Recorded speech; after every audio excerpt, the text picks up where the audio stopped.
आज अपन सीबीएसई ने 12th class maths का जो पेपर अपलोड किया है उसके बारे में डिस्कशन करते हैं। जनरल इंस्ट्रक्शन ये है कि सब 80 मार्क्स का पेपर होगा। पेपर को 5 पार्ट्स में डिवाइड किया होगा, section A B C D E. इसमें MCQ type, very short answer, long answer और केस स्टडी पैटर्न वाले क्वेश्चन दिए होंगे। आइए अपन स्टार्ट करते हैं। पहला क्वेश्चन है अपने पास में कि identify the function show in the graph. इनमें से कौन सा फंक्शन इस ग्राफ को डिनोट करता है, मतलब ये ग्राफ इनमें से किस फंक्शन का है। तो यहाँ पर देखिए अपने को इसमें दे रखा है कि साहब ये है -π/2, ये है π/2, यहाँ पर ये तो 1 है, ये -1 है, लेकिन यहाँ पर अपने पास में है 1/2। क्या है बेटा? 1/2। और यहाँ है -1/2। अब इसका मतलब ये हुआ कि इसका जो डोमेन है वो क्या है, -1/2 से +1/2 के बीच में है। मतलब ये हुआ कि साहब यहाँ पर जो x कहा जा रहा है ये -1/2 और +1/2 के बीच में है। लेकिन साइन इनवर्स x का ग्राफ है और साइन इनवर्स की जो प्रिंसिपल वैल्यू है वो -π/2 से +π/2 के बीच में होती है और उसका जो डोमेन होता है वो -1 से +1 के बीच में होता है। तो यहाँ पर -1 +1 लाने के लिए आपने क्या काम करा, 2 से मल्टीप्लाई करा, तो ये आ गया -1, ये हो गया 2x और ये आ गया 1। तो इसका मतलब ये है कि यहाँ पर x की जगह क्या होना चाहिए, 2x होना चाहिए। तो यहाँ पर देखिए, अरे ये बी ऑप्शन इसका सही आंसर है, sine inverse 2x। For visually impaired, यानी कि जिनको दिखाई नहीं देता उनके लिए भी ये क्वेश्चन है। यहाँ पर क्या है कि साहब इसका डोमेन जो दे रखा है -1/3 to 1/3 और कहा जा रहा है कि इनमें से कौन से ट्रिग्नोमेट्रिकल फंक्शन का ये डोमेन होगा -1/3 to 1/3। अब cos इनवर्स x है, cos इनवर्स x का भी जो डोमेन होता है वो -1 से +1 के बीच में होता है, लेकिन अपने को दे रखा है कितना, -1/3 to 1/3। इसका मतलब यहाँ पे 1/2 की जगह क्या लिख दो, 1/3। तो ये आ जाएगा 3x, तो इसका आंसर हो जाएगा C। Very simple. अगला क्वेश्चन देखते हैं। क्वेश्चन नंबर 2 में दे रखा है कि इफ 3 मैट्रिसेस हैं, A मैट्रिसेस का जो ऑर्डर है वो है m/4, B मैट्रिसेस का n/3 और C मैट्रिसेस का p/q। Product AB and AC both are defined square matrix and equal matrix, same matrix. ठीक है, तो अपने को M, N, P, Q की वैल्यू फाइंड करनी है। तो सबसे पहली बात करी अपन ने कि साहब A × B की बात करें। A × B में अगर देखें तो A है Aij जिसका ऑर्डर है m/4 और साहब B जो है वो है Bij और इसका ऑर्डर है n/3। अब A/B डिफाइन है, तो ऐसी कंडीशन में फर्स्ट मैट्रिसेस के नंबर ऑफ कॉलम और सेकंड मैट्रिसेस की नंबर ऑफ रो इक्वल होनी चाहिए। तो ये आ गया n = 4, पहली बात। दूसरी बात कि अपने को दे रखा है कि A × C भी डिफाइन है, तो इसका मतलब Aij इसका ऑर्डर है m/4 और Cij इसका ऑर्डर क्या दे रखा है, p/q। और वही बात कि A × C तभी पॉसिबल है जब A के नंबर ऑफ कॉलम और C की नंबर ऑफ रो इक्वल हो। तो यहाँ पर p = भी क्या आ गया, 4। सीधी सी बात। अब बात करते हैं अपन कि ये कहा जा रहा है कि A × B एक तो स्क्वायर मैट्रिक्स है और एक सेम मैट्रिक्स है। सेम मैट्रिक्स मतलब एक जैसे। तो ऐसी कंडीशन में स्क्वायर मैट्रिक्स में नंबर ऑफ रो और नंबर ऑफ कॉलम जो है वो इक्वल होनी चाहिए। तो जो ए इंटू बी अपने को मिलेगा वो क्या मिलेगा, m/3। ये तो याद है ना अपने को कि भाई अपने को पता है कि ये मल्टीप्लाई तब हो सकते हैं जब फर्स्ट मैट्रिसेस की नंबर ऑफ कॉलम और सेकंड मैट्रिसेस के नंबर ऑफ रो इक्वल हो। लेकिन जो नया मैट्रिक्स आएगा उसका ऑर्डर क्या होगा, m/3 जो बचा हुआ है ये आ गया था। अब चूंकि ये इक्वल मैट्रिक्स है और स्क्वायर मैट्रिक्स है तो m इक्वल टू क्या आ जाएगा, 3। तो यहाँ पर m इक्वल टू आ गया 3। ठीक है, ये बात भी हो गई साहब। फिर a इंटू सी की बात करी, a इंटू सी में अपने पास में क्या आएगा भाई, m/q। तो ये आ गया m/q। ये भी स्क्वायर मैट्रिक्स है तो यहाँ पर q बराबर भी क्या आ गया, 3। ठीक है, m बराबर भी 3 और q बराबर भी 3। अब देखते हैं अपन आंसर कौन सा है अपने पास में आया साहब, क्या क्या कि n बराबर 4, p बराबर 4, m बराबर 3, q बराबर 3। तो यहाँ पर m और q की वैल्यू 3 और n और p की वैल्यू 4। ये आ गया ऑप्शन ए, इसका राइट आंसर है। ठीक है बेटा, आगे बढ़ते हैं। थर्ड क्वेश्चन में क्या कहा जा रहा है कि if the matrices, A matrices जो है is A skew symmetric matrix. अब स्क्यू सिमेट्रिक मैट्रिक्स है तो ऐसी कंडीशन में अपने को Q plus T upon P plus R की वैल्यू बतानी है। अब अपने को याद है कि स्क्यू सिमेट्रिक मैट्रिक्स में क्या होता है, जो मेन डायगोनल होते हैं इसके हर एलिमेंट की वैल्यू 0 होती है। तो यहाँ पर P इक्वल टू तो क्या आ गया, 0। फिर स्क्यू सिमेट्रिक मैट्रिक्स में aij इक्वल टू होता है माइनस aj के। तो इसका मतलब ये हुआ कि Q इक्वल टू क्या है, -2। तो यहाँ पर Q इक्वल टू आ जाएगा माइनस aij, तो -2, तो ये आ गया प्लस का 2। फिर बात करिए अपन ने R की, तो R किसके बराबर होगा, -3 के। और T जो है वो बराबर होगा किसके, -4 यानी कि +4 के। ये अपने पास में P Q R T की वैल्यू आ गई। यहाँ पे रख के देखते हैं तो यहाँ पर क्या है, Q प्लस T और P प्लस R। Q की वैल्यू है कितनी, 2 और साहब T की वैल्यू है 4 अपॉन P की वैल्यू है 0, R की वैल्यू है -3। यहाँ पर आ गया -2। देखिए ए ऑप्शन सही है इसका। आगे बढ़ते हैं। क्वेश्चन नंबर 4 में क्या दे रखा है बेटा कि if A is square matrix of order 4, यानी कि ए मैट्रिक्स का ऑर्डर कितना है, 4।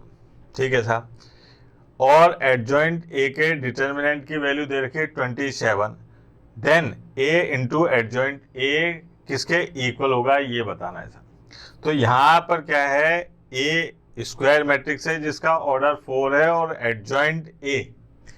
ठीक है, इसके डिटर्मिनेंट की वैल्यू ज्ञात करनी, तो अपने को एक फॉर्मूला याद होना चाहिए कि साहब एडजॉइंट ए का जो डिटर्मिनेंट है ये इक्वल होगा किसके, डिटर्मिनेंट ए की पावर n-1 के, जहाँ पर n, ठीक है, मैट्रिसेस के ऑर्डर को बताता है कि साहब ऑर्डर क्या है। अपने को दे रखा है ऑर्डर कितना दे रखा है बेटा, ये अपने को ऑर्डर दे रखा है 4। तो यहाँ पर जब अपन ने लिखा कि साहब ये आ गया 4-1, यानी कि डिटर्मिनेंट ए की पावर 3। अब इसकी वैल्यू दे रखी है 27, तो यहाँ पर डिटर्मिनेंट ए की पावर 3, ये आ गया 27 को अपन लिख सकते हैं 3 की पावर 3। तो यहाँ से डिटर्मिनेंट ए की जो वैल्यू आई वो कितनी आ गई बेटा, 3। अब अपने को निकालना है क्या कि ए इंटू एडजॉइंट ए, और आपको पता होना चाहिए ये किसके बराबर होता है, डिटर्मिनेंट ए इंटू आई के। डिटर्मिनेंट ए की वैल्यू है 3 और आई क्या है, यूनिट मैट्रिक्स। तो यहाँ पर इसका अपने पास में क्या आ गया आंसर, C 3i। सीधा सिंपल सा सवाल। आगे देखिए, पांचवा देखिए आप, इसमें क्या है, the inverse of the matrices. इसका अपने को इनवर्स निकालना है। इनवर्स निकालने का फॉर्मूला क्या होता है बेटा, इनवर्स निकालने का A inverse equal to adjoint A और अपॉन डिटर्मिनेंट ए। यहाँ पर सबसे पहले डिटर्मिनेंट ए की वैल्यू निकालते हैं। डिटर्मिनेंट ए की वैल्यू क्या आ रही है अपने पास में 30, ठीक है। फिर अपन बात करते हैं एडजॉइंट ए निकालने की। तो एडजॉइंट ए निकालने के लिए अपने को क्या काम करना पड़ता है कि भैया पहले कोफैक्टर से एक मैट्रिक्स बनाना पड़ता है, उसका ट्रांसपोज कर देते हैं। तो यहाँ पर अपन ने मैट्रिसेस बनाया, देखो कैसे बनेगा। तो ये आ गया अपने पास में 3, तो ये आ गया 10, फिर 0 0, फिर यहाँ पर आए 0, फिर ये हो गया 15 0 0 0 और 6, और यहाँ पर ट्रांसपोज। ये आ गया अपने पास में एडजॉइंट 10 0 0, ठीक है, 0 15 0 और साहब क्या आ गया 0 0 6, ठीक है। ये हो गया साहब एडजॉइंट है। इनकी वैल्यू रख दो यहाँ पर। तो यहाँ पर आ गया ए इनवर्स इक्वल टू 1/30, और देखिए आप 10 0 0 0 15, ये 10 है बेटा, है ना, 15 0 0 0 6। अब इसका अंदर मल्टीप्लाई करेंगे तो अपने पास में आएगा 1/3 0 0 0। ये आएगा अपने पास में 1/2 0 0 0 1/5। ये देखिए आप, ये रहा इसका बी ऑप्शन। एक तरीका ये भी होता है फास्ट कि ए इंटू ए इनवर्स जो है ये इक्वल होता है आई के। इसका इनमें से मल्टीप्लाई करके देख लो, इससे करके देखोगे कोई मतलब नहीं है, आई नहीं आ रहा है, इससे करके देखोगे तो आई आ रहा है, तो इसका ऑप्शन हो गया बी। ये एक शॉर्टकट मेथड भी होता है, ठीक है। आगे बढ़ते हैं। यहाँ पर है वैल्यू ऑफ द डिटर्मिनेंट, इसकी वैल्यू निकालनी है सर।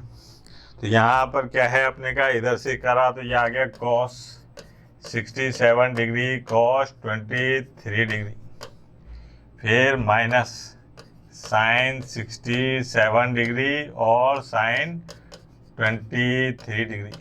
अब इसको देख के आपके कुछ होना चाहिए, cos A cos B minus sine A sine B। क्या होता है बेटा, cos A plus B 67 plus 23, ये आ गया cos 90 डिग्री, और cos 90 की वैल्यू कितनी होती है 0। तो आंसर आ गया अपने पास में 0, ठीक है बेटा। आगे बढ़ते हैं। यहाँ पर देखिए आप, if a function define function of x kx plus 1 जब पाई से less than and equal to cos x जब x की वैल्यू पाई से ग्रेटर देन है। तो ऐसी कंडीशन में ये कहा जा रहा है कि साहब x इक्वल टू पाई पर ये जो है कंटिन्यूअस है, तो अपने को k की वैल्यू फाइंड करनी है। अब ये कंटिन्यूअस है, इसका मतलब ये हुआ कि यहाँ पर राइट हैंड लिमिट और लेफ्ट हैंड लिमिट ये इक्वल होगी। तो यहाँ पर क्या है, राइट हैंड लिमिट कौन सी होगी कि भाई x की जगह पे क्या लिख दो पाई, तो ये आ गया cos पाई, ये इक्वल होगा किसके, k पाई प्लस 1 के। अब k की वैल्यू निकालनी है, cos पाई का मान -1 k पाई है ना, और प्लस 1 ये इधर आए तो यहाँ पर k की वैल्यू आ गई -2/पाई। ये आ गया अपना आंसर। कहाँ है भैया -2/पाई, ये रहा, डी ऑप्शन राइट है सर, ठीक है। आगे बढ़ते हैं।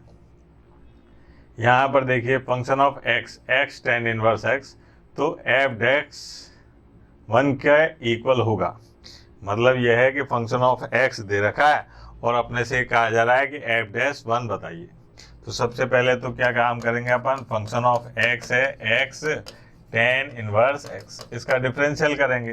तो यहाँ पर differential with respect to x, तो ये आ गया f'(x), पहले को छोड़ा दूसरे का डिफरेंशियल, फिर प्लस दूसरे को छोड़ा और पहले का डिफरेंशियल।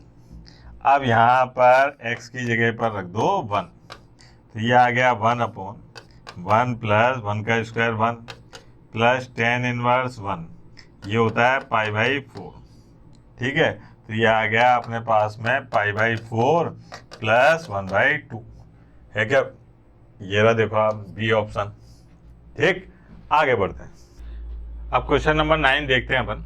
इसमें क्या है, a function of x 10 - x - 2x² is increasing on the interval. अपने को ये बताना है कि ये जो फंक्शन है ये किस इंटरवल में इंक्रीजिंग है। इंक्रीजिंग कब होता है? जब f' की वैल्यू ग्रेटर देन 0। ठीक है, अब चूंकि ये केवल इंक्रीजिंग है, स्ट्रिक्टली इंक्रीजिंग नहीं है, तो f' की वैल्यू जो है greater than and equal to 0 होनी चाहिए। तो आते हैं साहब, यहाँ पर जो फंक्शन ऑफ x है ये है 10 - x - 2x²। अब डिफरेंशियल करा अपने विद रेस्पेक्ट टू x, तो f'(x) ये आ गया -1 और -4x। यहाँ पर f'(x) माइनस कॉमन ले लिया, तो ये आ गया अपने पास में 1 + 4x। अब यहाँ से एक क्रिटिकल पॉइंट आएगा, इस 1 + 4x को इक्वल टू 0 के रखते हैं, x इक्वल टू आ जाएगा -1/4। अब एक नंबर लाइन बनाते हैं जिसकी एक साइड में तो क्या है, इनफाइनाइट, एक साइड में है -इनफाइनाइट और ये है -1/4। इधर से आते हैं तो ये प्लस और ये माइनस। इसकी वैल्यू 1 + 4x की वैल्यू इससे इसके बीच में तो कैसी होगी, प्लस की, और इससे इसके बीच में होगी माइनस की। लेकिन अपने को चाहिए f'(x) की वैल्यू, तो f'(x) जो है वो चाहिए greater than and equal to 0, यानी कि पॉजिटिव। अब पॉजिटिव ये है तो यहाँ पर 1 + 4x की वैल्यू यहाँ पर पॉजिटिव है, यहाँ पर नेगेटिव है। अगर यहाँ पॉजिटिव रखते हैं तो पॉजिटिव इंटू नेगेटिव क्या हो जाएगा, नेगेटिव। तो इसका मतलब यहाँ पर जो वैल्यू होगी वो इस f'(x) को क्या करेगी, नेगेटिव। तो पॉजिटिव कहाँ पे करेगी, ये वाली वैल्यू। तो f'(x) की जो वैल्यू है वो इस इंटरवल में कैसी होगी, पॉजिटिव। अब इंटरवल क्या है, -इनफाइनाइट से -1/4 तक। अब चूंकि greater than and equal to है तो ये -1/4 जो है ये किस में आएगा, क्लोज इंटरवल में आएगा। यानी कि अपने पास में जो इंटरवल मिलेगा वो क्या मिलेगा, -इनफाइनाइट, -1/4, और ये क्लोज इंटरवल से। देखिए आप, ये रहा था ए ऑप्शन, बिल्कुल सही बात है। आगे बढ़ते हैं। यहाँ पर है the solution of differential equation x dx + y dy = 0 represent of family. मतलब अपने को ये बताना है कि साहब ये जो डिफरेंशियल इक्वेशन दे रखी है ये किस फैमिली को बताती है, इक्वल टू 0। अब यहाँ पर क्या है, अपन ने इसका इंटीग्रेशन कर दिया तो ये आ गया x dx + y dy, है ना, और 0 का इंटीग्रेशन कर दो किसी के भी रेस्पेक्ट, dx के रेस्पेक्ट कर दिया, ये आ गया x²/2 + y²/2, और ये क्या है, c। तो ये आ गया x² + y² और 2c। अब ये किसको बता रहा है, देखो आप, ये किसकी इक्वेशन है, सर्किल की। तो यहाँ पर आंसर आ जाएगा अपने पास में सर्किल। ये किस फैमिली को रिप्रेजेंट करेगी, सर्किल को। ठीक है, आगे बढ़ते हैं। अब 11 नंबर के क्वेश्चन को देखते हैं। इसमें क्या दे रखा है अपने को कि if function of a + b - x equal to function of x, then a to b x × f(x) dx is equal to. ये एक प्रॉपर्टीज है जिसमें x को एलिमिनेट किया जाता है। ठीक है, वो क्या होती है, a + b/2 और फंक्शन ऑफ x dx लिख देते हैं। इसमें x एलिमिनेट हो जाता है। देखिए आप कौन सी है, ये रही साहब डी प्रॉपर्टीज है। डायरेक्ट जो है आंसर आ गया इसका डी। आगे बढ़ते हैं। यहाँ पर देखिए इसका इंटीग्रेशन करके बताना है अपने को कि साहब a की वैल्यू क्या है। इंटीग्रेशन दे रखा है और इक्वल है, तो क्या है देखिए जरा, यह है x³ sin की पावर 4 x की पावर 4 cos x की पावर 4, ठीक है, dx। अब लेट क्या है, sin x की पावर 4 को मान लिया अपन ने t, differential with respect to x, तो ये आ गया cos x की पावर 4 और x की पावर 4 का differential 4x³ dt upon dx।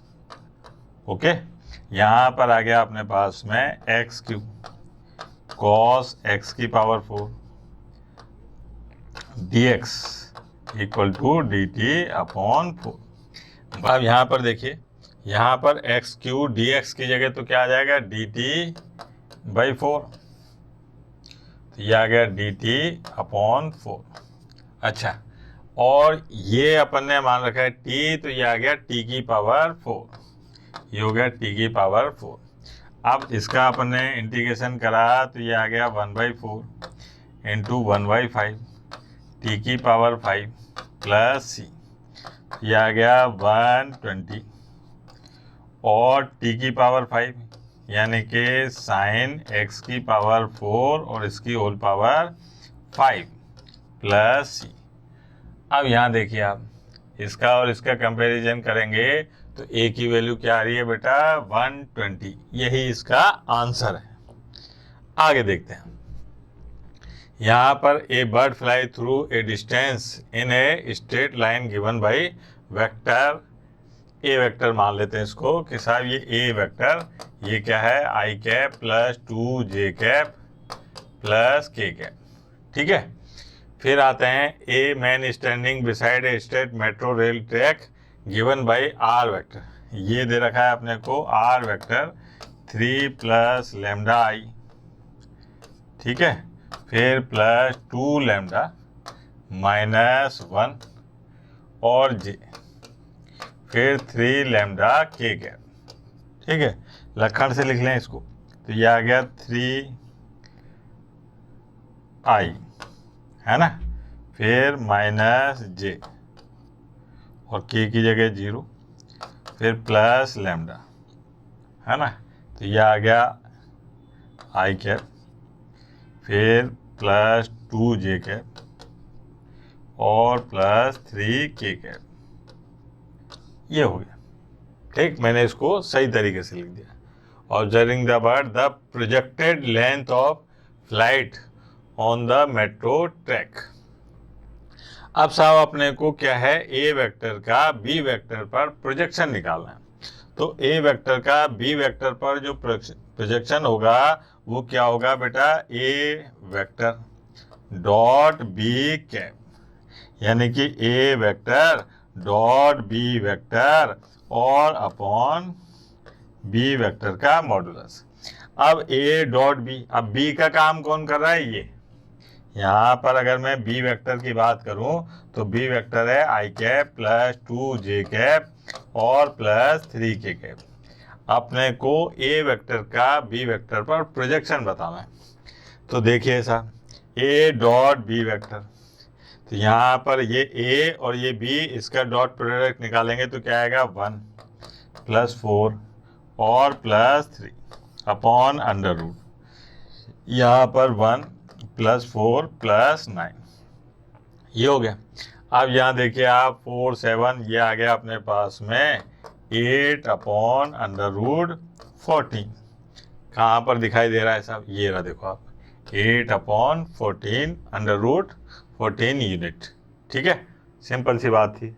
आगे बढ़ो, 14 क्वेश्चन को देखते हैं। The distance of the point with position vector, अपने को एक पोजीशन वेक्टर दे रखा है 3i cap plus 4j cap plus 5k cap from the Y axis. अब वाई एक्सिस से अगर अपन किसी की डिस्टेंस निकालते हैं तो वो क्या आती है, under root a square plus c square.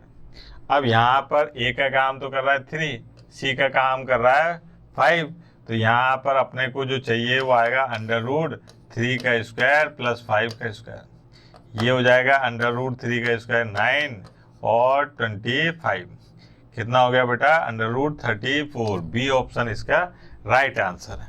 ठीक है, वाई एक्सिस से जब भी किसी की डिस्टेंस देखी जाती है पोजीशन वेक्टर की तो वो under root a square plus c square, इसको भूल जाते हैं। एक्स एक्सिस से देखेंगे तो इसको भूल जाएंगे और जेड एक्सिस से देखेंगे तो इसको भूल जाएंगे। जिस एक्सिस से देखी जाती है उस वेक्टर को भूल जाते हैं। ठीक है, आगे बढ़ते हैं। यहाँ देखिए आप, यहाँ पर है ए वेक्टर दे रखा है, बी वेक्टर दे रखा है, सी वेक्टर दे रखा है, और अपने से कहा जा रहा है कि इसकी ये किसके इक्वल होगा इनमें से। ठीक है, देखिए आप, यहाँ पर है ए वेक्टर। ठीक है, ए वेक्टर क्या है, इसका 2 से मल्टीप्लाई करके फिर ए से, तो ये आ गया अपने पास में 2a वेक्टर। ये हो गया अपने पास में 6i cap plus 4j cap और प्लस 8k कैप। ठीक है, ये अपना 2 से हो गया। अब यहां से अपने को क्या निकालना है, 2a वेक्टर, ए वेक्टर और डॉट आई कैप, है ना। ए वेक्टर का 2a वेक्टर का आई कैप से अपने को डॉट प्रोडक्ट निकालना है। तो केवल और केवल क्या बचेगा, ये 6 बचेगा, बाकी 0 हो जाएंगे। तो यहाँ पर अपने पास में क्या आ जाएगा बेटा, 6। और साहब अपने को निकालना है 2a vector dot I cap और फिर इसका आई कैप, तो ये आ गया अपने पास में 6i कैप। ठीक है, सिमिलरली यहाँ पर बी वेक्टर और डॉट जे कैप। अब B vector dot J cap है, तो पहले तो B vector dot J cap निकालने के लिए केवल जे का बचेगा, तो जे आ गया यहाँ पर अपने पास में 1। ठीक, फिर यहाँ से B vector dot J cap और इसका जे कैप से मल्टीप्लाई, तो ये आ गया अपने पास में कितना, जे कैप। अब क्या है, माइनस करना है अपने को, चलो वो तो बात की बात है। अब आते हैं अपन सी वेक्टर, तो यहाँ पर है सी वेक्टर और के कैप, तो सी का के कैप से मल्टीप्लाई करेंगे तो क्या बचेगा, 2। और अगर सी के कैप, सी वेक्टर और के कैप और इसका के कैप से मल्टीप्लाई, तो क्या आएगा अपने पास में, ये आ जाएगा 2k कैप। अब इसमें वैल्यू रख दीजिए, तो यहाँ पर आएगा अपने पास में 6i कैप और माइनस जे कैप और प्लस 2k कैप।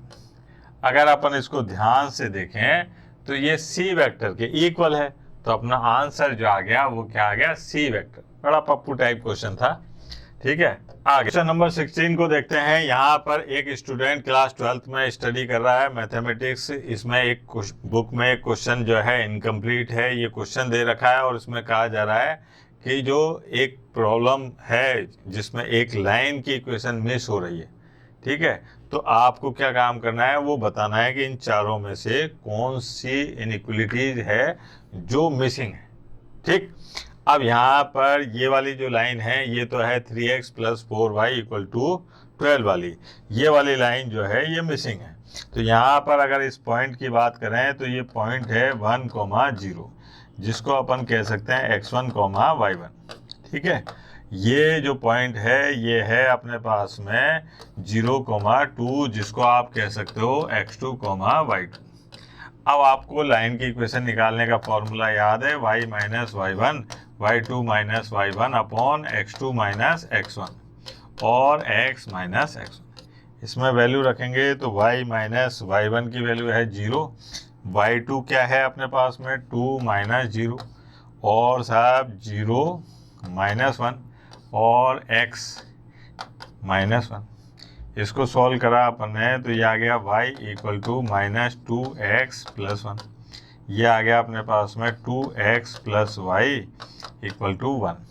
अब 2x + y = 1 आया तो एक तो ये ख़त्म, ठीक है, और साहब एक ये ख़त्म। अब ये दो बाकी हैं, 2x + y > n = 2 और 2x + y n = 2। अपना जो सॉल्यूशन एरिया है वो ऊपर की तरफ है, मतलब अपने सॉल्यूशन एरिया के अंदर जो है ओरिजिन वो नहीं आता है। तो अपन क्या काम करते हैं कि इसमें किसी एक में ओरिजिन से सेटिस्फाई कराते हैं। जैसे मैंने ये कराया साहब कि 2 × 0 0 n = 2। तो ये तो सेटिस्फाई कर रहा है, तो इसका मतलब इसके लिए तो सॉल्यूशन एरिया ये आना चाहिए था, तो लेकिन नहीं आ रहा। तो अपने को क्या है, ये वाला अपना सॉल्यूशन एरिया, तो जो लाइन मिसिंग थी है ना, वो कौन सी है, 2x + y greater than and equal to 2 वाली वाली, ये राइट आंसर बी। ठीक, आगे बढ़ते हैं। क्वेश्चन नंबर 17 देखते हैं। A feasible region of the linear program problem is bounded but that objective function attain it minimum value at more than 1 point. One of the point is 5,0। 5,0 इसमें कहाँ दिखाई दे रहा है, ये रहा था 5,0। ठीक है, अब इस लाइन का अगर देखें तो यहाँ पर आ रहा है अपने पास में 0,15। तो ऐसा करते हैं, अपन इस लाइन की इक्वेशन निकालते हैं। तो यही y माइनस y1, ठीक है, y2 minus y1 upon x2 minus x1, x minus x1, ये आगे से। अब यहाँ पर देखिए आप y इक्वल टू, ये आ गया -3x और -3x + 15, तो ये आ गया 3x + y = 15। अब जो भी पॉइंट इस इक्वेशन को सेटिस्फाई करे वो इसका आंसर है। तो यहाँ पर देखिए आप 2,9, तो ये आ गया 3 × 2 + 9। इसने पहले ने अपने को सेटिस्फाई करके बता दिया, तो ये आ गया इसका आंसर ए। ठीक, आगे बढ़ते हैं। 18 नंबर पे देखते हैं। A person observe the first 4 digit of your 6 digit pin. मतलब एक आदमी ने चुपके से अपने जो पिन नंबर है उसकी 6 डिजिट में से 4 डिजिट जो है वो रट ली। What is the probability that the person can guess your pin? मतलब अपने पास में जो पिन नंबर है वो कितने का है, देखिए आप, ये है 1 2 3 4 5 और 6। अब उसने 4 नंबर तो देख लिए, ठीक है, तो 4 पिन नंबर डालने के लिए तो उसके पास में क्या है भाई, यहाँ पर एक 100% डालेगा उसकी प्रोबेबिलिटी, 2 3 और 4, अब बचे ये 2। अब अपने पास में टोटल डिजिट्स कितने होते हैं, 10, और जो सही होगा वो 1 होगा। तो इस वाले पिन नंबर को भरने की जो प्रोबेबिलिटी होगी, सही प्रोबेबिलिटी, वो होगी 1/10। भाई 10 में से एक ही तो नंबर होगा जो इस जगह पे सही काम करेगा। सेम यहाँ पर भी यही है, 1/10। ठीक है, दोनों एक दूसरे से कोई लेना देना नहीं। यहाँ 0 भी आ सकते हैं, 1 भी आ सकते हैं। तो ऐसी कंडीशन में यहाँ पर 1/10 इन दोनों को भरने की स्वतंत्र है। तो ऐसी स्थिति में इन दोनों का मल्टीप्लाई कर दो, तो यहाँ पर आ गया 1/100। तो जो पिन गैस करने की प्रोबेबिलिटी है वो क्या हो जाएगी, 1/100। कहाँ है साहब, ये रहा आंसर, देखो आप, बी इसका सही आंसर है। ठीक है बेटा, आगे बढ़ते हैं। अब आता है assertion and reason based question पर। इसमें क्या है अपने पास में कि ए और आर, सेशन ए और रीजन आर, अगर अपने को कथन और उसका विवरण, अगर यहाँ पर अपने इसे कहा जा रहा है कि साहब ए एंड आर में R is correct explanation of A, तो अपने को ए ऑप्शन को करना है। Both A and R is true, but R जो है एक्सप्लेन नहीं कर पा रहा किसको, ए को, तो अपने को बी को करना है। यहाँ पर A is true but R is false, तो सी को। A is false but R is true, तो डी को। ये अपने को ऑप्शन क्लिक करना है। अब आते हैं अपन क्वेश्चन देखते हैं। यहाँ क्वेश्चन में पहला दे रखा है सेशन कि वैल्यू ऑफ द एक्सप्रेशन, इसकी वैल्यू बताइए कि बताइए क्या इसकी वैल्यू दे रखी है π/4। अपन देख लेते हैं। साइन इनवर्स √3/2, √3/2 साइन में किसकी वैल्यू होती है, π/3 की। tan इनवर्स 1 π/4 की वैल्यू होती है सब 10 में, ये आ गया π/4। ये किसकी वैल्यू होती है, π/4 की। तो इसका टोटल मान वैल्यू आ रही है कितनी, π/3 अपने को दे रखी है π/4, यानी कि ए जो है वो क्या है, फॉल्स है। अब बात करें आर की, तो principal value of sine inverse X बिल्कुल सही है, -π/2 से +π/2 के बीच में होती है। सेक इनवर्स एक्स इज बिल्कुल सही है साहब, ये है ट्रू। तो इसका मतलब ए फॉल्स है और आर ट्रू है, ए फॉल्स और आर ट्रू, ये आ गया डी ऑप्शन सही। ठीक है, आगे बढ़ते हैं। आगे देख लिया अगला क्वेश्चन। अगले क्वेश्चन में क्या है, ए दे रखा है given 2 non zero vector A vector and B vector, R is another non zero vector, R cross A vector plus B vector equal to 0, then R is perpendicular A vector cross B vector.